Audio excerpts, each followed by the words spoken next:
बिस्मिल्लाहिर्रहमानिर्रहीम। अस्सलाम वालेकुम। मेरा नाम है डॉक्टर हसीब सुल्तान और आप मेरा यूट्यूब चैनल देख रहे हैं जिसका नाम है सुल्तान हॉस्पिटल जोहराबाद।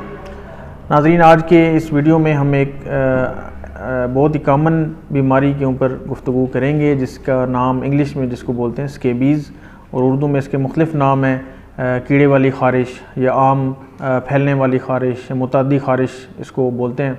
उसकी वजह यह है कि ये एक ऐसी बीमारी है जो कि आगे से आगे फैलती है। एक इंसान को ही उसने मसलन वो अगर बच्चे की माँ है, उसने बच्चे को उठाया तो बच्चे को हो सकती है, अगर बच्चे को है तो उससे माँ को हो सकती है। इसी तरह बाकी जो घर में रहने वाले अफराद हैं या अगर वो बंदा कहीं बाहर जाके बाहर गया या वहाँ पे रहा, वहाँ पे अगर उसने किसी से पास बैठा सलाम मिलाया मसलन या गले मिला वगैरह वगैरह, तो उससे ये बीमारी हो सकती है।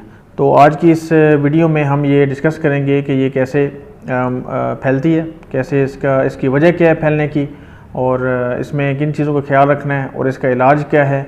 और क्योंकि ये आगे से आगे फैलने वाली बीमारी है तो ये ज़रा मुश्किल से इसका इलाज होता है, ये थोड़ा सा इसमें टाइम लगता है।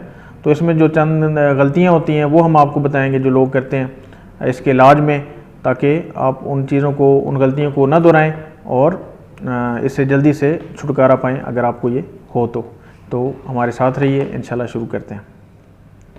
जी, तो नाज़रीन, जो स्केबीज़ है ये एक ख़ास किस्म के कीड़े से फैलती है जिसका नाम अभी आप स्क्रीन पे देख रहे होंगे। तो ये बहुत ही छोटा सा कीड़ा समझ लें, या माइट जिसको बोलते हैं। उसमें ये इतना छोटा होता है कि आम आँख से नज़र नहीं आ सकता। तो इसमें ये इंसान की जल्द के ऊपर रहता है और वहाँ पे चूँकि इसके हरकत करने से या इसके जो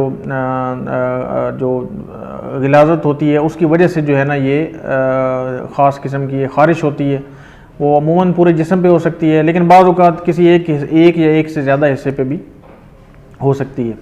तो इसमें जो इसके अलामात हैं वो उसमें मेन तो ये ख़ारिश है, उसके बाद आपको जलन का एहसास हो सकता है।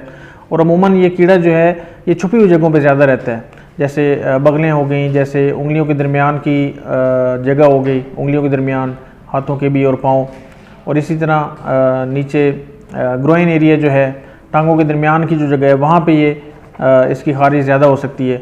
अगरचे अमूमन ये जनरलाइज्ड होती है, यानी ये पूरे जिस्म के ऊपर पूरे जिस्म पे ख़ारिश महसूस होती है। तो ये इसकी अमूमन अलामात है। तो इसमें जो है वो कुछ आम जो लोगों की एक सोच ये है कि मसलन जैसे लीमू का पानी है या दूसरी कोई जो घरेलू टोटके हैं वो अमूमन इसमें इतना काम नहीं आते, क्योंकि उससे ये जो बेसिकली जो कीड़ा है, ये जो इसकी जो वजह है वो चूँकि ख़त्म नहीं होती, वो कीड़ा मरता नहीं है। तो वक्ती तौर पर आपको जो है वो आराम आ सकता है। मसलन लोग वैज़लीन इस्तेमाल करते हैं या मुख्तलिफ़ किस्म के ऑयल इस्तेमाल किए तो उससे इसका कोई फ़ायदा नहीं होता, ज़्यादा कोई असर नहीं पड़ता। वक्ती तौर पर जो है वो कुछ बीमारी जो है वो दब सकती है, लेकिन वो दोबारा जो है उसी तरह वापस जो है वो बच्चे को या पेशेंट को जो है वो ख़ारिश का जो मसला है वो शुरू हो सकता है। तो घरेलू जो टोटके हैं वो अमूमन इसमें काम नहीं आते।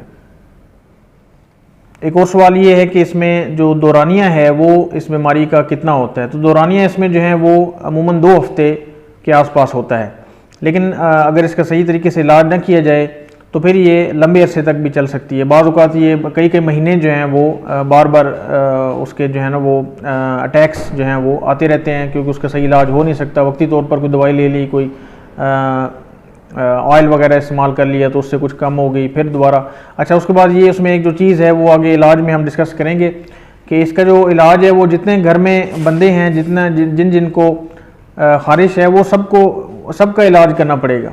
क्योंकि अगर आप किसी एक का इलाज नहीं करेंगे, किसी बच्चे का या किसी बड़े का, तो फिर उससे दोबारा जो है वो सारे घर में जो उस जगह पे रहते हैं उनको दोबारा हो जाएगी। लीजिए, आखिरी हिस्से में हम इसके इलाज पे डिस्कस करेंगे।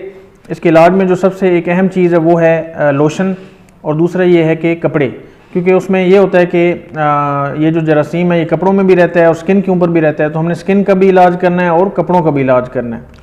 तो स्किन का इलाज करने के लिए एक लोशन होता है, बाज़ औक़ात क्रीम की फॉर्म में भी आता है, परमेथ्रीन लोशन उसको बोलते हैं। वो सबसे आइडियल इसका इलाज है।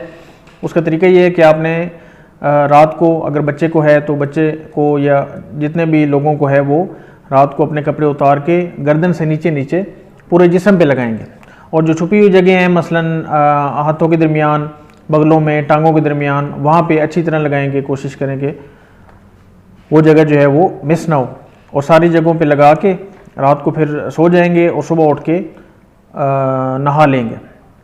और साथ में जो उस मरीज़ के या उस आदमी के जो सारे कपड़े हैं जिनमें रुमाल, टोपी, तौलिया, चादर, जुराबें, उसके बाद अगर ख़ातून है तो उनका दुपट्टा, हत्ता कि बुर्का, यानी जो जो वो इस्तेमाल करते हैं लोग जिनको ये आर्जा लाहक है, उनके सारे जो है कपड़े वो पानी में आप अच्छी तरह धो के और उसको दोनों साइड से इस्त्री कर लें अच्छी तरीके से, ताकि उसमें जो जरासीम है या जो कीड़ा है वो मर जाएगा। उसके बाद उसको आप इस्तेमाल कर सकते हैं।